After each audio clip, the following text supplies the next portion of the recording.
menyebabkan gangguan tidur, stres ya. Kemudian kalau stres juga bisa lingkaran setannya, stres bisa meningkatkan asam lambung, akhirnya apa? Nggak sembuh-sembuh. Nah itu ya, makanya ini ada pasien saya nih, dari 2015 kena GERD, nggak sembuh-sembuh nih, sudah 10 tahun, dan alhamdulillah dengan pengobatan 2 bulan di AFC sudah bisa sembuh. Bahkan testimoninya, dok saya sudah nggak ada nyeri dada, nggak ada mual, nggak ada lemas, nggak ada berdebar-debar, nah kemudian badan terasa lebih fit, ya. Terus kemudian yang lucunya lagi sekarang saya bisa kemana-mana sendiri dok. Nah itu luar biasa. Kenapa kok bisa sembuh?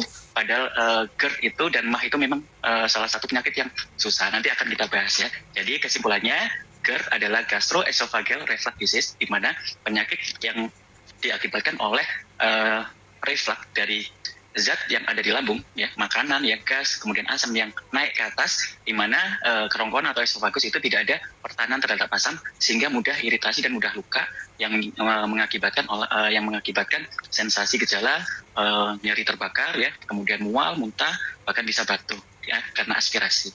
Nah, kalau MAH sendiri lebih terbatas di lambung, di mana asam lambungnya tinggi, kemudian dinding lambungnya tidak sanggup lagi mempertahankan sehingga terjadi peradangan di lambung. Makanya dalam tulisan dari medisnya kan gastritis itu berasal dari kata gaster dan is, ya. Nah, gaster itu lambung, is itu peradangan di lambung, itu bedanya. Nah, terus, jadi sebelum kita masuk ke patofisiologi dari GERD, nah ingat ya kawan-kawan, nah jadi salah satu penyakit yang susah untuk sembuh itu adalah mukosa, ya, penyakit, ya, sel mukosa itu susah sembuh. Kenapa? Mukosa itu relatif cenderung basah. Nah, ingat ya, kalau luka kita nih di kulit, kalau misalnya basah, nah itu sembuhnya lebih lama dibandingkan yang kita bisa jaga kering tuh itu. Nah, di mana di usus itu basah, di samping basah terus, kemudian dia gerak terus, ada pergerakan otonom. Ingat kalau luka, kalau kita otak-atik gerak terus, sembuhnya lama. Nah, makanya itu proses pemulihan untuk luka-luka di usus itu sangat lama. Nah, nggak cuma gejala nih. Biasanya saya ngobatin untuk gastritis itu nggak cuma 3 hari. Ya, saya kasih obat, ya, pola hidup kita jaga. Saya kasih obat itu 2 minggu sampai 1 bulan. Walaupun nggak ada gejala. Kenapa?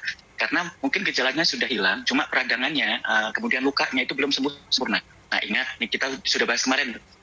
Luka, ya, kalau sel yang rusak, kalau dia belum sembuh sempurna, maka dia akan merusak sel sebelahnya.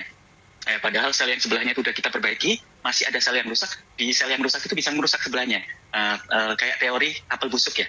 Nah, apel busuk itu kalau ada apel busuk satu di antara apel-apel yang lain, padahal apel-apel yang lain sehat. Kenapa kok apel yang lain itu busuk juga? Nah, itu dia. Karena ingat ya, kerusakan DNA akibat radang yang terus-menerus, sehingga kerusakan DNA, kemudian pemendekan dari kromosom, kemudian mitokondrianya disfungsi, nah kemudian selnya usianya memendek dan akhirnya gampang rusak. Nah, rusak ini mengeluarkan mediator inflamasi, membuat lingkungan di daerah sekitarnya itu bisa jadi rusak juga.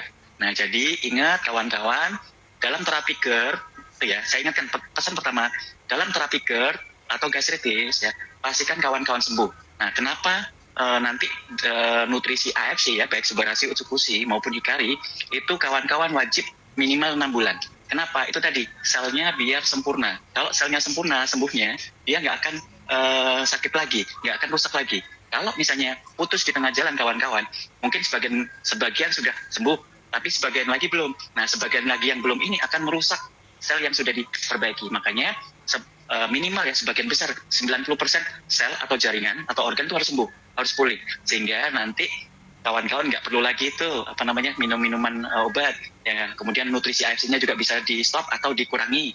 Nah, tinggal kita jaga saja, tinggal pola hidupnya kita atur supaya nggak rusak lagi. Nah, itu ya, kalau organnya sudah sembuh sempurna, ya. Itu poin penting, pesan untuk kawan-kawan yang hadir di sini yang sudah terkena GERD, ya, pastikan sembuh, ya. Jangan putus di tengah jalan, oh dok udah gejalanya nggak ada dok, saya mau stop. Nah, jadi belum sempurna sembuhnya, nanti akan kambuh lagi, ya. Sempurnakan selama 6 bulan. Nah, terus kemudian patofisiologinya, ya, dok, kenapa sih bisa terjadi GERD, ya? Yang pertama itu ada, kita tahu, ya, ada di kerongkongan, kemudian nanti masuk ke lambung. Nah, dari kerongkongan masuk ke lambung itu ada katup, ada cleft namanya, yang namanya sphincter esophagus yang bagian bawah, ya, LES, lower esophageal sphincter. Nah, di mana kalau misalnya sphincter ini biasanya nutup terus. Nah, kalau tekanan di lambung itu tinggi, dia akan buka. Lama-lama buka akan berakibat dia lemah. ya lemah, sphinkternya lemah, akhirnya gas yang harusnya nggak naik, cairan lambung ya, cairan asam yang harusnya nggak naik, atau makanan yang harusnya nggak naik, jadi naik kawan-kawan. Nah itu ya, karena ada kelemahan dari esophageal sphincter ya. Nah penyebabnya apa dok? Nah penyebabnya ini ya dari yang pertama memang dari makanan ya. Makanan apa yang bisa menyebabkan penurunan dari fungsi LES tadi ya. Nah, makanan yang tinggi itu mungkin kawan-kawan coklat jangan banyak-banyak ya. Ya coklat, kemudian kopi, alkohol, ada permen mint ya, hati-hati kawan-kawan yang punya GERD, permen mint hati-hati. Kemudian makanan yang berlemak tadi yang sempat dibahas tuh, berminyak bersantan tuh bisa menyebabkan GERD ya, hati-hati. Salah satunya fungsinya untuk bisa menyebabkan lesnya terjadi kelemahan. Nah kemudian ada obat-obat tuh tertentu ya, hati-hati, ada obat-obat tertentu yang bisa menyebabkan GERD. Ya salah satunya antikolinergik sama obat dewa, steroid ya, hati-hati. Nah kemudian ada hormon-hormon tertentu ya, hormon. Nah jadi pasien-pasien yang suntik KB ya, hati-hati kalau hormon progesteron juga bisa mengurangi fungsi dari LES tadi ya. Nah terus kemudian apalagi dok penyebabnya tadi ada kelemahan dari ini ya LES. Kemudian ada relaksasi LES yang berlebihan ya. Jadi apa biasanya kawan-kawan tuh makan langsung banyak ya, tekanannya tinggi itu, makan langsung banyak ya. Ingat baginda Rasul mengajarkan kepada kita makan itu ada 3 ya, lambung itu dibagi jadi 3. Yang pertama sepertiga yang pertama adalah makanan, sepertiga yang kedua adalah air, sepertiga yang ketiga adalah udara. Jadi itu kawan, jangan langsung semuanya penuh sama makanan ya, akhirnya gasnya kemudian cairannya tuh dia nyari tempat, akhirnya naik ke atas. Nah itu ya. Nah jadi untuk kawan-kawan makanannya jangan langsung banyak. Nah pada pasien GERD itu kalau bisa makan sedikit-sedikit tapi sering ya. Bisa sampai 5 kali makan, sampai 5 sampai 6 kali makan ya, tetapi porsinya sedikit-sedikit. Nah kemudian ada kerusakan struktur, memang ada hernia itu yang mungkin bisa dibuktikan, kita cek ya, kita labor, kita foto, terjadi hiatal hernia di esofagus ya. Itu ya sangat jarang ya, tapi yang paling banyak karena pola makan ya, makanan yang bermasalah, kemudian jumlah makanan yang banyak. Nah kemudian ada peningkatan tekanan di intragastrik, penyebabnya ya perutnya itu buncit, perutnya obes. Nah dimana kalau obes kita duduk dia nekan tuh dari usus yang bagian bawah perut ya, nah dia nekan ke atas. Nah jadi kawan-kawan yang obes yang perutnya buncit itu lebih cenderung kena GERD ya, hati-hati karena di perut itu nekan ke lambung ya, lambung nekan ke atas ya. Kemudian ada kehamilan juga lebih rentan, dimana kalau orang hamil lebih rentan juga GERD ya, makanya sering sendawa tuh pada orang hamil. Nah jadi orang hamil jangan langsung banyak makannya, makan dikit-dikit tapi sering. Kemudian makan juga terlalu cepat itu nggak boleh. Nah makan kalau dari sunnah Rasul kan, makan itu dikit-dikit ya. Makan itu pelan-pelan, dikunyah sampai lembut ya, jangan masuk kanan keluar kiri telan, masuk kanan keluar kiri telan. Nah bahayanya kalau makan masuk ya langsung ditelan, makan langsung ditelan, bahayanya kenapa? Akan merangsang nafsu makan ya, makan itu langsung meningkat, porsinya kita makin banyak. Kenapa dok? Karena kontur makanan yang besar, molekul yang besar itu membutuhkan energi untuk memecahkan lebih banyak. Jadi enzim-enzim dikeluarkan lebih banyak, akhirnya apa? Usus membutuhkan energi yang jauh lebih besar. Nah kalau membutuhkan energi yang jauh lebih besar, respon hormonal ya di dalam tubuh kita merangsang pengen makan lagi. Ya jadi kalau makan cepat-cepat makin banyak porsinya. Jadi dengan kita makan pelan-pelan, kita akan mempercepat rasa kenyangnya, di mana satu juga di autofag di mulut juga bisa bekerja, nutrisi udah diserap ya, fruktosa, glukosa udah bisa diserap, dikunyah dulu.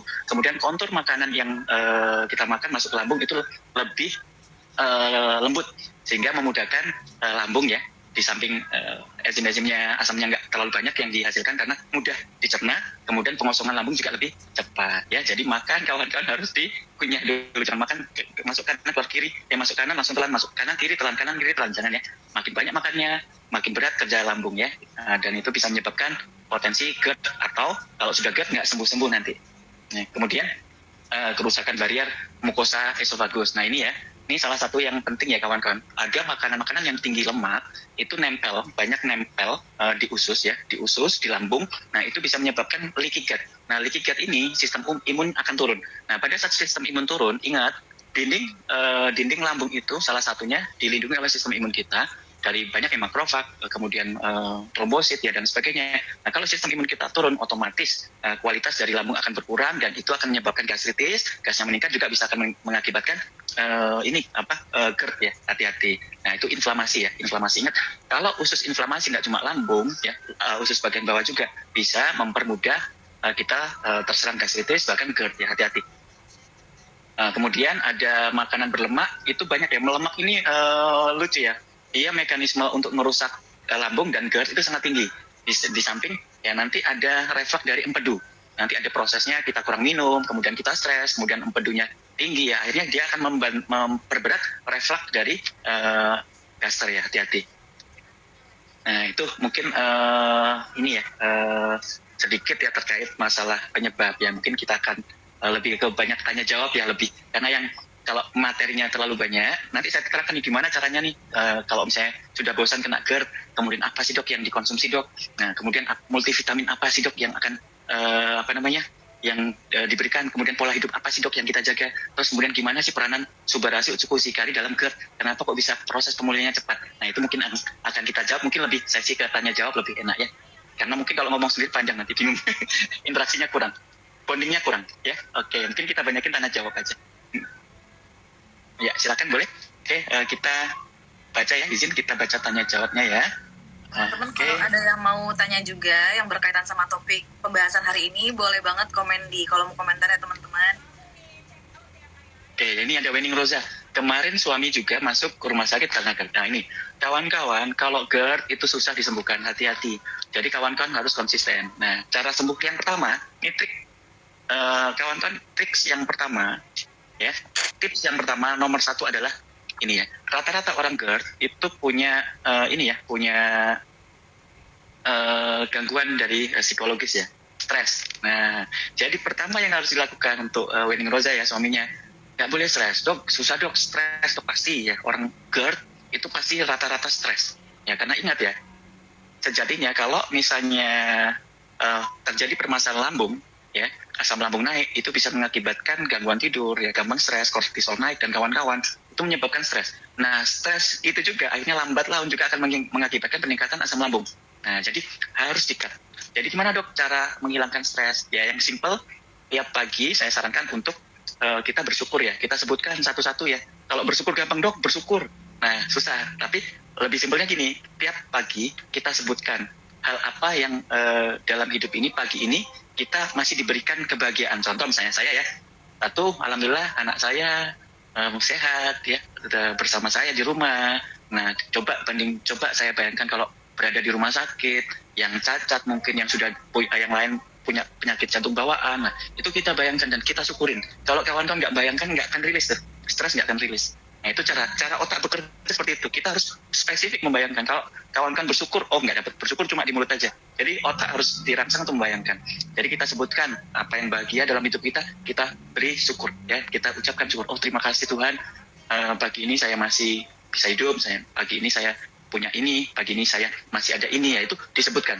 Nah, yang kedua yang harus kita lakukan itu memaafkan. Ya, dimana halangan kita untuk sukses ya, baik sehat maupun sukses dalam bekerja, dalam karir, itu biasanya banyak hambatan. Hambatan itu dari kepala kita. Ya, saya contohkan seperti ini. Saya misalnya ada masalah sama anggota karyawan bawah. Nah, karyawan di bawah itu nggak menghargai saya misalnya. Dalam arti saya, kok ini kurang ajar banget ya. Nah, jadi pas saya jumpa sama kabawan tadi, di otak itu kayak ada yang mungkin saya baik, cuma di kepala itu berontak. Kenapa kamu baik sama dia lo jahat sama kamu? Nah, itu. Dan itu tiap hari itu bekerja. Nah, caranya gimana? Maafkan kawan-kawan. Ya, maafkan, rilis. Jadi, oh dia nggak baik sama saya, udah maafkan dia. Mungkin ada masalah dia, ya udah. Saya doakan dia, mungkin masalahnya cepat biar nggak gampang marah. Dan mungkin diberi kemudahan biar mengenal saya. Mungkin saya nggak jahat, mungkin sudut pandangnya saja mungkin hilang ya. Saya maafkan. Ya, orang tua salah, misalnya ke kita yang walaupun komunikasi, misalnya contoh komunikasi yang salah, kita maafkan. Mungkin pasangan yang mungkin ada beberapa hari cekcok, ya misalnya, nah itu kita maafkan. Kalau itu kawan-kawan lakukan, rilis semua, Nah, tandanya kawan-kawan rilis, itu nanti bulu kuduknya berdiri, gitu, ngalir gitu. Nah, berarti rilis. Satu poin penting untuk sembuh dari GERD, itu kawan-kawan hilang. Dengan stres, jadi hilang. Kenapa? Stres itu meningkatkan stres itu meningkatkan kortisol. Nah, kortisol itu gula naik, garam naik ya, kemudian asam lambung naik ya. Jadi rusak di dalam tubuh. Kalau itu terjadi, regenerasi akan terjadi. Tambah asam juga makin tinggi, penyakitnya makin berat. Nah, jadi poin pertama kawan-kawan harus nggak boleh stres, rilis. Saya kasih tips tadi 2 ya. kawan-kawan bersyukur. Tadi caranya seperti apa? Ya masing-masing kalau ada cara sendiri monggo. Yang kedua adalah bebaskan, maafkan. Ya orang semua maafkan. Nah itu ya. Nah yang selanjutnya ya untuk cepat sembuhnya ya sedikit pola hidupnya adalah kawan-kawan pola makannya dulu, cara makannya. Nah cara makannya itu makan sedikit-sedikit tapi sering. Porsi kita makan itu kan 3 kali. Jadi dipecah jadi 5 kali atau 6 kali. Ya makan dikit-dikit tapi sering. Misalnya porsinya 1 piring tuh, nah, kawan kan makan dulu setengah. Ya nanti 2 jam atau 3 jam lagi makan, nggak apa-apa. Ya jadi kawan-kawan pecah porsinya. Nah pada saat selanjutnya pada saat makan, makannya jangan cepat-cepat. Makan kawan-kawan dikunyah dulu. Kalau dari Islam kan 33 kali ya dikunyahnya ya. Nah kalau 33 kali kan kawan-kawan capek tuh kasihan kan ngitung 33 kali. Jadi makannya kawan-kawan dirasa aja, kalau sudah lembut baru ditelan. Nah jadi ingat nanti akan merangsang kenyang. Kemudian ada nutrisi yang sudah diserap di mulut, ya karbohidrat sudah dipecah, ya jadi fruktosa, glukosa sudah diserap di mulut. Nah kemudian kontur, sehingga gampang kenyang ya, makanya nggak banyak banget. Nah kemudian kontur makanan yang kita telan itu lembut, sehingga lambung kerjanya lebih mudah, ya jadi nggak memperberat. Nah terus kemudian makanannya tadi ya, jangan makanan pedas, ya jangan terlalu berminyak, tepung-tepungan jangan ya kawan-kawan. Nah kemudian makanan yang berlebihan tadi nggak boleh ya. Kemudian makanan yang kandungan ini ya sodanya, alkohol ya 5 itu mungkin yang dihindari. Nanti saya kasih lengkapnya, nanti boleh saya kasih. Nah selanjutnya setelah makan kawan-kawan itu wajib jalan atau jadi habis makan kawan-kawan jalan ya, jalan 5 menit aja, 5 sampai 10 menit itu wajib. Kenapa? Satu, jangan makan habis langsung tidur ya. Makan habis makan tuh biasanya kan ya habis makan itu duduk-duduk ngopi, itu salah, itu ngopi dulu, habis makan tambah duduk-duduk ngopi terus tambah ngerokok, udah bahaya. Jadi habis makan ya minum ya, habis makan terus minum air putih ya. Kemudian kawan-kawan tolong lakukan jalan kaki ya di dalam. Gimana dok? Kalau misalnya di kantor ya di kantor ya silakan. Kalau misalnya di restoran ya nggak apa-apa, ke belakang tuh misalnya jalan ya, ngeliat-ngeliat lingkungan sekitar restoran yang bagus-bagus, misalnya ada etalase yang bagus-bagus, nah itu jalan. Jadi gitu ya, habis makan biasakan kawan-kawan berjalan. Fungsinya apa? Satu, mengurangi reflux ya, sehingga motilitas lambung itu bagus, sehingga percepatan pengosongan lambung. Nah itu ya. Nah habis itu apa dok? Nah ingat jangan makan langsung tidur.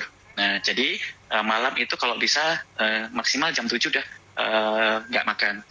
Kalau buah dok dan sebagainya sudah stop, jangan dulu. Kalau untuk pengobatan kawan-kawan boleh minum air putih atau obat. Nah tapi kalau makanan stop dulu, nanti saja. Ya nanti kalau sudah baik boleh dok untuk makanan untuk detox, untuk memperbaiki kayak buah boleh. Cuma kalau di awal GERD sama ya harus di stop dah. Setelah jam 7 malam nggak usah makan. Dok lapar dok, asam lambung tinggi dah. Itu adalah gejala perbaikan, hati-hati. Jadi kalau gejala perbaikan, kalau ada lapar banget, dah stop. Kalau kita kalah, nggak akan sembuh-sembuh. Nah lapar kita makan selesai, nggak sembuh-sembuh akhirnya, dan bosan akhirnya.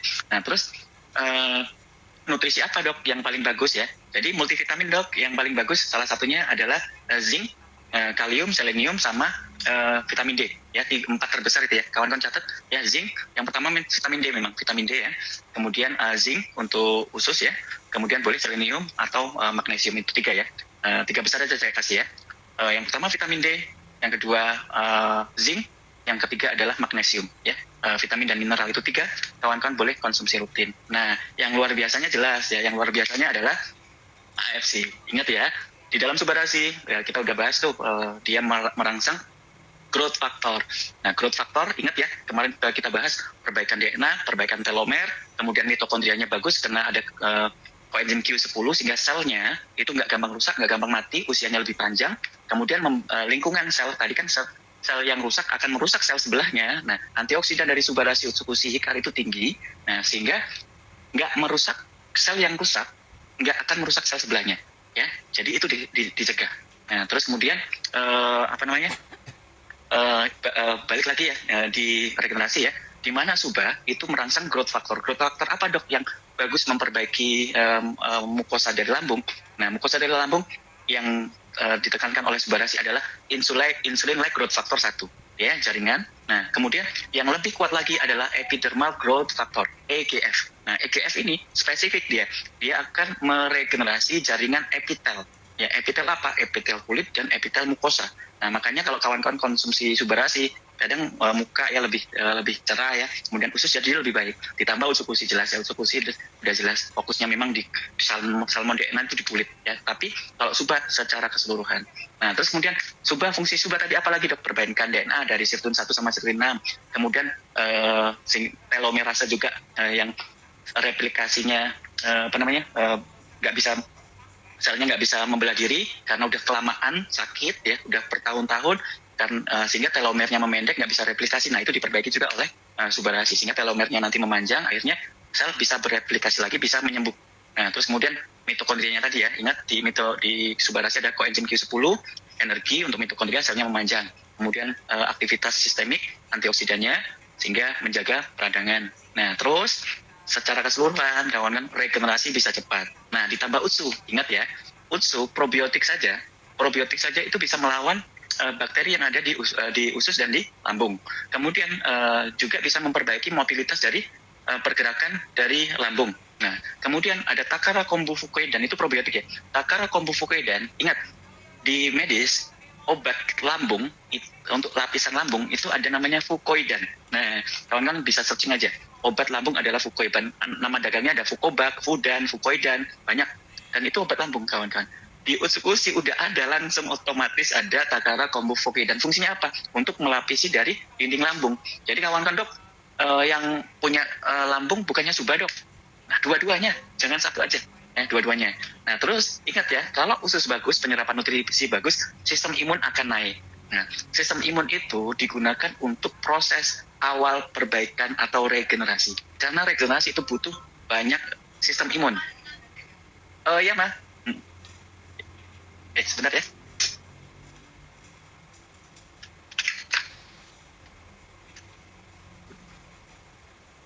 Teman-teman sembari nunggu Dokter Islami, ini kalau misalkan teman-teman ada pertanyaan yang berkaitan dengan topik kita hari ini, boleh ditulis di kolom komentar ya.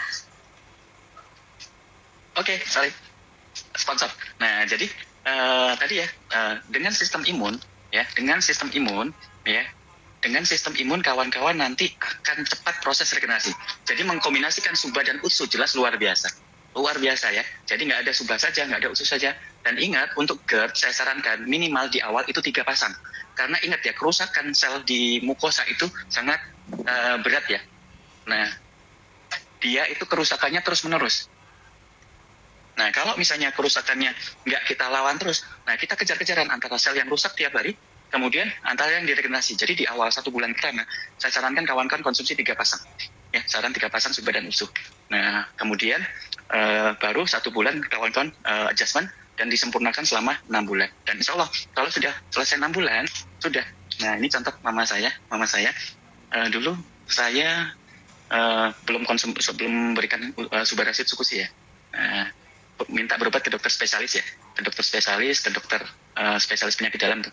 Hampir 2 minggu sekali. Ya izin saya sampaikan. Nah 1 kali berobat itu kita keluar itu 1 sampai 1,5 juta. Itu obatnya saja sama dokter. Kalau ada labor bisa sampai 2 juta. Setiap 2 minggu. Nah itu rutin tuh, bahkan saya siap sedia obat suntik tuh. Nah obat suntik untuk menekan asam lambungnya, sama ini makannya bubur, nggak intinya lemas ya. Kemudian kalau kemana-mana ada undangan tuh nggak bisa. Nah akhirnya nyerah. Kan kadang kalau kita sama orang tua kan, kemauan orang tua kita ikutin dulu ya. Belum, kalau sudah nyerah baru kita oke mah nyerah, oke, penanganan di kita. Jadi kita obatin dengan AFC ya, Subarashi Tsukushi. Sekarang udah undangan pergi sendiri, kemudian kalau ada pesta bisa makan ya, makanan di Riau ini kan berminyak ya, pedas ya. Nah kalau yang cabai merah mungkin mama masih kuat, tapi kalau cabai rawit yang hijau, nah kadang sakit lagi ya, mama nggak dijaga. Nah itu alhamdulillah proses perbaikannya luar biasa, dan itu kita tuntaskan 6 bulan. Sehingga apa ya, mama cukup konsumsi AFC itu untuk menjaga ya, kalau perlu minum, kalau enggak bisa dijaga. Tapi di 6 bulan pertama itu golden period ya, fase emas. Jadi jangan sampai bolong-bolong, jangan sampai kawan-kawan nggak berhenti pakai ya, pastikan 6 bulan. Nah dengan 6 bulan organnya bisa sempurna gitu. Kalau nutrisi, enzim dan lain boleh, nggak apa-apa. Saya memberikan suplemen tambahan boleh ya.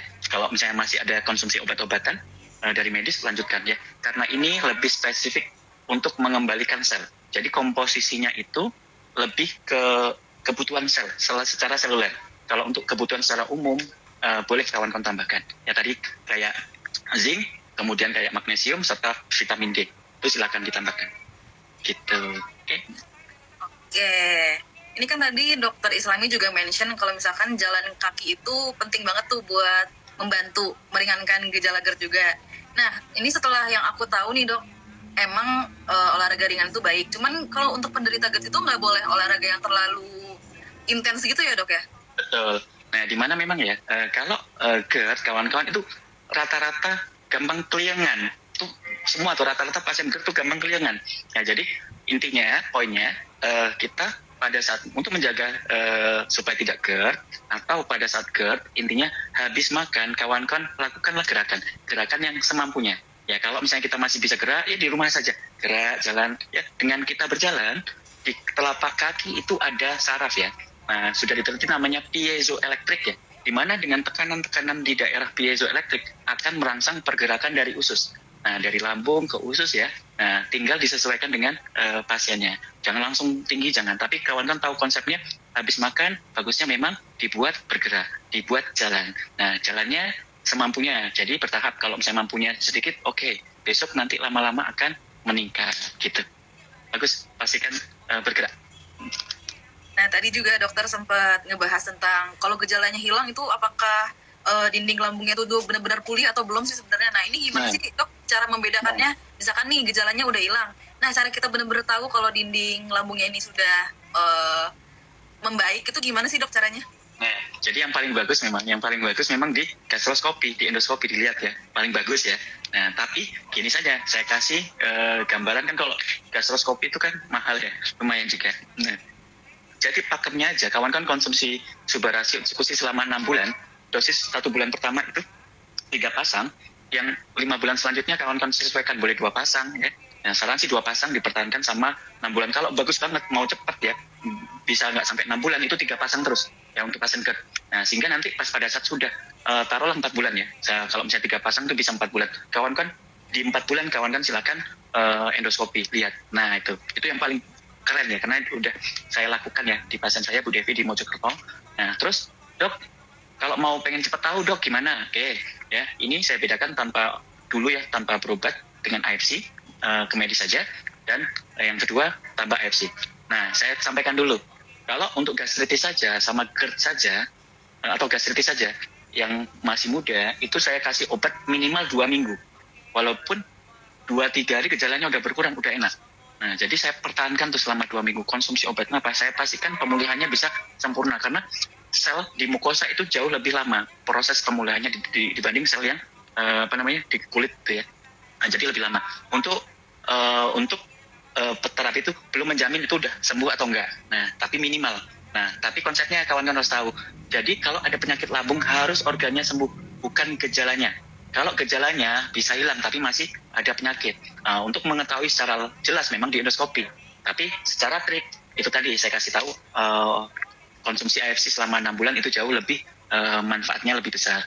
Nah, nggak cuma lambung ya diperbaiki kalau AFC ya, seluruh tubuh ya, baik dari kepala sampai ujung kaki diperbaiki semua. Ya, jadi nggak dari gejala. Cara lihatnya nggak dari gejala. Jadi obatin terus sampai pulih, sampai sembuh. Itu. Oke, ini ada pertanyaan yang bagus juga nih dok. Selain dengan Suga Utsu untuk penderita GERD, apa bagus didampingi dengan intermittent fasting? Bagus. Nah, jadi gini kawan-kawan ya. Nah, jadi semua itu bertahap ya. Kenapa intermittent fasting ini sebenarnya autofagi? Autofagi di mana usus itu mungkin kalau di Zoom dulu ya, saya sering nunjukkan usus itu kalau orang-orang yang makanannya berminyak bersantan atau GERD itu nggak cuma lambungnya yang rusak, di ususnya yang bagian bawah itu banyak kotorannya, kuning-kuningnya banyak. Nah, otomatis sistem imun turun. Nah, fungsi dari intermittent fasting salah satunya adalah autofagi. Kalau autofagi, proses pembersihan usus itu jauh lebih bagus, ya, jauh lebih bagus sehingga sistem imun akan naik. Oke, jadi kalau kawan-kawan belum bisa intermittent fasting, sudah digantikan fungsinya kok oleh Utsukushi sebelum tidur. Nah, itu dia. Saya suka memberikan Subarasi dan Utsukushi sebelum tidur. Kawan-kawan, kenapa? Regenerasi itu paling banyak ya, paling aktif pada saat otak tidur ya, karena energinya cukup ya, hormon baik keluar semua. Kemudian autofagi atau pembersihan usus pada saat usus tidak bekerja, tidak makan. Nah, paling gampang kan kalau nggak makan itu kan pada saat tidur. Jadi pada saat sebelum tidur saya kasih usus triple probiotiknya, Takara Kombu Fogidan dan lain-lain, itu untuk membersihkan. Nah itu kalau sudah bersih sistem imun bagus cepat pulih. Oke ya, itu saja cukup. Ditambah intermittent fasting, oke, mantap. Intermittent fasting, jadi masa puasa makan untuk pembersihan atau pemulihan lambung itu bisa kawan-kawan kasih waktu jauh lebih lama. Tapi nggak semua sanggup ya intermittent fasting. Tapi kalau mau ditambahin bagus ya. Dan makanannya tolong makanan yang digunakan adalah makanan tinggi protein, tinggi serat yang bisa larut. Ya kayak sereal ya boleh ya. Seratnya dia larut air ya. Jadi serat itu di dalam usus itu membersihkan kotoran-kotoran yang nempel ya. Kemudian bisa menyerap kelebihan dari asam. Nah, ya kelebihan asam itu di serap. Nah, protein tinggi jelas ya. Protein tinggi itu digunakan untuk membentuk sel baru. Ya, jadi yang berminyak, bersantan atau tepung-tepung itu dikurangi energinya, itu dicukupi dengan protein. Nah, protein ini digunakan untuk membentuk sel yang baru. Nah, jadi bagus ya, tinggi protein. Protein apa dong biasanya ya? Boleh telur direbus, ayam direbus tanpa kulit ya. Kemudian daging ya boleh yang direbus-rebus ya. Nah, boleh atau di panggang boleh ya, panggang. Yang nggak boleh digoreng terlalu banyak ya. Goreng mungkin seminggu sekali boleh. Cuma kalau bisa direbus kita konsisten untuk merebus-rebus dalam waktu kurun minimal 2-4 bulan. Nah, itu dinding lambung jauh lebih cepat pulihnya. Gitu ya. Panjang ya. Dan terangkan panjang sorry. Nggak apa-apa dok, ini kan kita diskusi juga gitu. Ini kan jadi insight baru nih. Yeah. Nah, ini kan tadi dokter juga sempat cerita kalau pasien dokter itu ada yang menderita GERD sampai 10 tahun tuh dok. Yeah, nah, kalau betul. misalkan menderita sampai 10 tahun itu tuh kira-kira bisa ada komplikasinya gitu nggak sih dok kalau misalkan terkena GERD yang sampai bertahun-tahun gitu? Ya, yang jelas yang nomor 1 itu ansietas. Udah ansietas tuh, panik, pikiran kemana-mana. Itu sudah dialami oleh pasien saya. Nah, gimana cara menghilangkan ansietas tadi saya bersyukur memaafkan ya, sama dibantu tarik nafas ya. Nah, saya menerapkan kawan-kawan untuk tarik nafas kalau ada GERD itu tarik nafas 1 jam sekali itu 10 ya. Setiap jam 10 kali tarik nafas kayak gini. Nah, ya itu 10 kali setiap jam. Fungsinya apa dok? Ingat ya, otak itu makanannya oksigen sama gula. Kalau oksigennya bagus, nutrisi ke otak bagus, menghilangkan stres.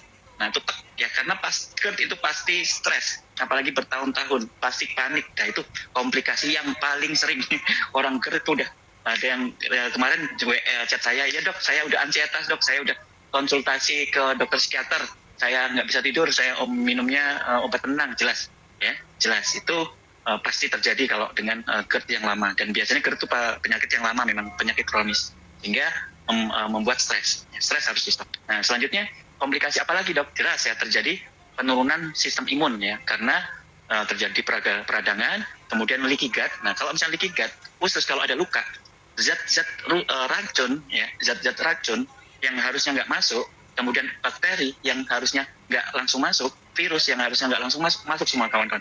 Jadi cikal bakal seluruh penyakit yang ada. Kalau penyakit usus itu ada radang, hati-hati ya, bisa kanker ya, bisa autoimun ya, kemudian bisa ya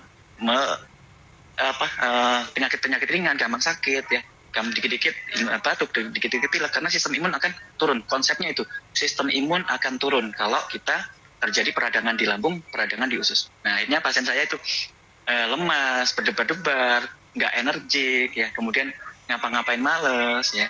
Nah ini alhamdulillah sekarang sudah nggak ada berdebar-debar, nyeri dada, kemudian energik ya, kemudian udah ringan, akhirnya bisa kemana-mana sendiri. Itu biasanya diantar tuh, takut sekarang kemana-mana bisa sendiri. Itu terapi hanya kurang lebih 2 bulan ya, 1,5 sampai 2 bulan. Nah itu luar biasanya. Dengan penggunaan AFC, saya sarankan di awal 3 pasang, kemudian dilanjutkan 2 pasang, saya sarankan itu dipertahankan selama 6 bulan. Gitu. Oke. Nah mungkin terakhir kali ya dok ya, kira-kira mungkin ada teman-teman yang baru join juga. Mungkin untuk penutup ini dokter bisa kasih tips and tricks nih buat teman-teman yang penderita GERD nih, tips and tricks sehari-hari aja misalkan harus ngapain, gimana cara mencegah biar gejalanya nggak kambuh lagi gitu. Untuk penutupnya boleh itu aja dok. Baik, jadi yang pertama kawan-kawan ya, yang pertama untuk sembuh dari GERD itu yang pertama dari sini ya, harus dari sini. Kalau nggak dari sini kita mulai repot bikin komitmen fokus saya mau sembuh. Nah itu dulu, saya mau sembuh, yang lain-lain jangan dipikirkan. Itu poin. Poin kedua yang untuk di otak, itu kawan-kawan di pagi hari supaya kita membantu rilis beban otak stres, itu kawan-kawan bersyukur. Tiap pagi kawan-kawan sebutkan hal yang bahagia, nikmat yang kawan-kawan yang terima sekarang, itu disebutkan dan disyukuri. Ya contoh, misalnya, alhamdulillah anak saya sehat, tidak di rumah sakit. Di rumah sakit itu ada yang cacat, operasi dan sebagainya. Ini anak saya di sini dalam kondisi sehat, terima kasih. Nah itu sebutkan. Nah setelah itu maafkan. Semua orang yang salah sama kita maafkan. Ya, jangan memaafkan orang itu bukan kebaikan orang tersebut, tidak. Itu kebaikan diri kita. Kalau kita memaafkan, kita enak nih berhubungan sama orang. Contoh yang tadi karyawan saya tadi. Saya kalau sudah memaafkan, saya komunikasi sama karyawan saya enak. Karena saya nggak ada beban, enak ngobrol enak. Tapi kalau misalnya saya kepikiran, saya kesal, tuh aduh mau jumpa aja udah kesal tuh, nah stres. Nah ini apa? Hambat energi yang positif dalam tubuh kita hilang. Nah itu stres harus hilang ya. Stres harus. Yang selanjutnya kawan-kawan untuk pola hidup ya, simpel ya. Yang pertama kawan-kawan makan itu dipisah ya, dipecah ya. Yang porsinya 3 kali, kawan-kawan 5 kali ya, atau 6 kali. Makan dikit-dikit tapi sering. Nah selanjutnya makanan itu kawan-kawan jangan makan cepat-cepat ya, jangan makan langsung telan ya, tapi dikunyah sampai lembut supaya porsi makanan itu berkurang. Kemudian kawan-kawan cepat terasa kenyang, kemudian beban dari lambung itu bisa berkurang, proses pengosongan lambung juga bisa lebih cepat. Nah terus makanan apa dok? Nah makanan apa? Jadi makanan yang boleh kawan-kawan konsumsi adalah makanan yang kandungan proteinnya tinggi ya, diet high protein. Nanti listnya banyak, boleh nanti kita share di Instagram ya, list high protein pada GERD. Nah itu yang dihindari tadi berminyak, bersantan, pedas ya, kemudian yang kandungan kafein ya, alkohol itu nggak boleh. Nah terus kemudian vitamin apa dok yang boleh ya, makanan tambahannya makanan yang mengandung serat yang larut ya, serat yang larut, sereal ya, itu boleh. Kemudian vitamin tambahannya boleh vitamin D, zinc sama magnesium. Nah terus kemudian untuk konsumsi nutrisinya jelas ya, AFC kawan-kawan 3 pasang selama 1 bulan pertama. Kemudian bulan kedua boleh kawan-kawan lanjutkan sampai 6 bulan atau kawan-kawan turunkan.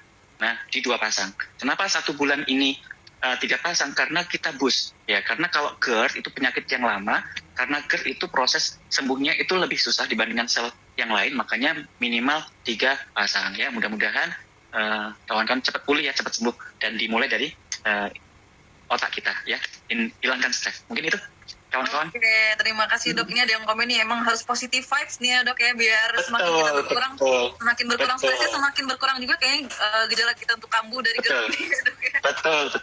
Betul, pintar.